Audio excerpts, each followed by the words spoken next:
আমার রান্নাঘরের ছবি দেওয়ার পর থেকে আসলে অনেক আপুদের যে কমেন্টটা পেয়েছি সেটা হচ্ছে, "আপু রান্নাঘরের ফুল ভিডিওটা কি দেয়া যাবে?" তো খুঁজে, খুঁজে আসলে আমি ভেবেছিলাম যে ডিলিট হয়ে গেছে, কিন্তু না, করিনি। খুঁজে, খুঁজে বের করলাম সে আগের, মানে বেশ কিছুদিন আগের ভিডিও এটা।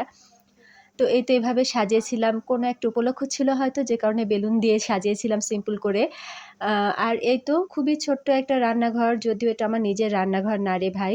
এটা আমার ভাড়া বাসায়, এবং আমি যে বাসাতেই ভাড়া থাকি ঠিক এরকম পরিপাটি করেই থাকতে পছন্দ করি।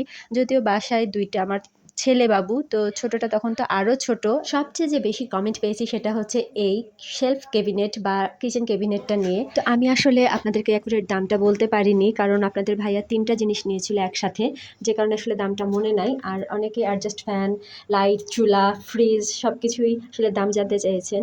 তো সবাইকে অসংখ্য ধন্যবাদ। সবাই ভালো থাকবেন, আর ভালো লাগলে ভিডিওটি শেয়ার করে দিবেন। ধন্যবাদ। আল্লাহ হাফেজ।